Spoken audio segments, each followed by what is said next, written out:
হযরত ওমর রাদিয়াল্লাহু তাআলা আনহু 10.5 বছর মুসলমানদের খলিফা ছিলেন, বাদশা ছিলেন, আমির ছিলেন। 10.5 বছর তিনি মসজিদে ইমামতি করতেন, নবীর মসজিদে। এই 10.5 বছর পরে একদিন ফজরের নামাজের ইমামতি অবস্থায় প্রথম রাকাতে এক অগ্নিপূজক ছদ্মবেশে চাদর মুড়ি দিয়ে আইসা সামনের কাতারে হযরত ওমর ইমামের জায়গায় এই প্রথম রাকাতে ওই বেঈমান আবু লুকলু মাজুসি কোমর থেকে ধারালো ছুরি বাইর করা হযরত ওমর রাদিয়াল্লাহু তাআলা আনহুর কোমরের মধ্যে নামাজরত অবস্থায় ছুরি দিয়া 7-8টা গায়ে দিছে।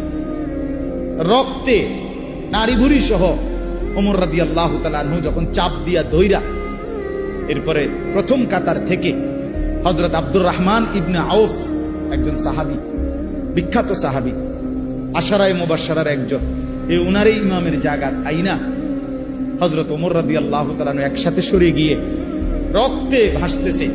এই অবস্থায় একটা কথাই শুধু বলছে, আব্দুর রহমান, আগে নামাজ শেষ করো, তারপরে আমারে ধৈর। কাটা মুরগির মতো ওমর পাশে তরফাই